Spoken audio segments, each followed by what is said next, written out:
অৱসৰৰ পিছৰ জীৱন। অৱসৰ মানে শেষ নহয়, এটা নতুন অধ্যায় আৰম্ভ কৰাৰ সময় এয়া। হয়তো কিছুমান দুঃসাহসিক কাম কৰাৰ সময় এয়া। সিনিয়ৰসকলে শক্তি আৰু আনন্দেৰে ৬০ বছৰৰ পিছৰ জীৱনটোক পুনৰ নতুনকৈ বিচাৰি ল'ব পাৰে। অৱসৰৰ পিছৰ জীৱনটোৰ কথা পুনৰ নতুনকৈ ভাবক। ৬০ বছৰৰ পিছতো সক্ৰিয় হৈ থাকিব পাৰি আৰু সেয়া আপুনি কৰিব পাৰে। তেনে কৰিবলৈ হ'লে আপুনি কি কৰিব পাৰে? শাৰীৰিক কাৰ্যকলাপ, এক্সাৰসাইজ কৰাটো নেৰিব।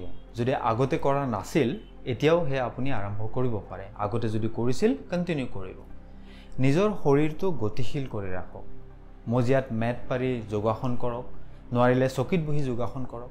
ওচৰৰ পাৰ্কত বা ক'ৰবাৰ ৰাস্তাত যদি ৰাতিপুৱা খোজ কাঢ়িব পাৰে, খোজ কাঢ়ক। নাচিবলৈ মন আছে যদি নাচিবলৈ শিকক। যিয়েই নকৰক কিয়, দিনটোত মাত্ৰ ৩০ মিনিট সময় হ'লেও কিন্তু এক্সাৰসাইজ কৰিব, শৰীৰটো লৰচৰ কৰিব। ই আপোনাৰ স্বাস্থ্য ভালে ৰাখিব আৰু লগতে আপোনাৰ আত্মাকো সমৃদ্ধ কৰিব।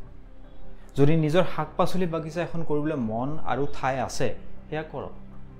এনে কৰা লোকে কয় যে বাগিচাখনে তেওঁলোকক সক্ৰিয় কৰি ৰাখে আৰু মাটিৰ সৈতে যুক্ত কৰি ৰাখে। তাৰপিছত আহিব মানসিক সুস্থতা। মনটো চোকা কৰি আপুনি ৰাখিব লাগিব।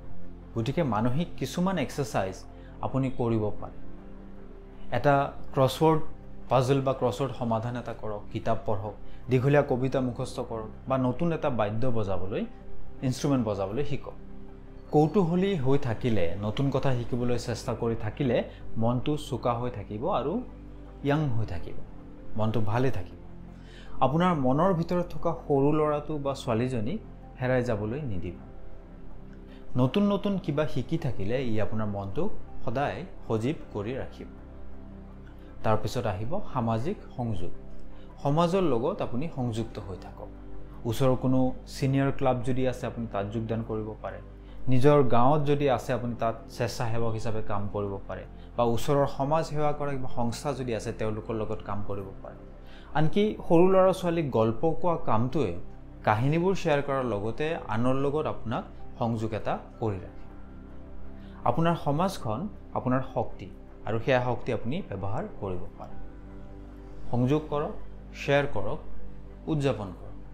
অৱসৰৰ সময় আপোনাৰ উজ্জ্বল হৈ পৰাৰ সময়। সৰুকৈ আৰম্ভ কৰক, সক্ৰিয় হৈ থাকক আৰু জীপাল মনোভাৱ এটাৰে জীয়াই থাকক। আপোনাৰ সোণালী বছৰবোৰ হয়তো আৰম্ভ হৈছেহে মাত্ৰ।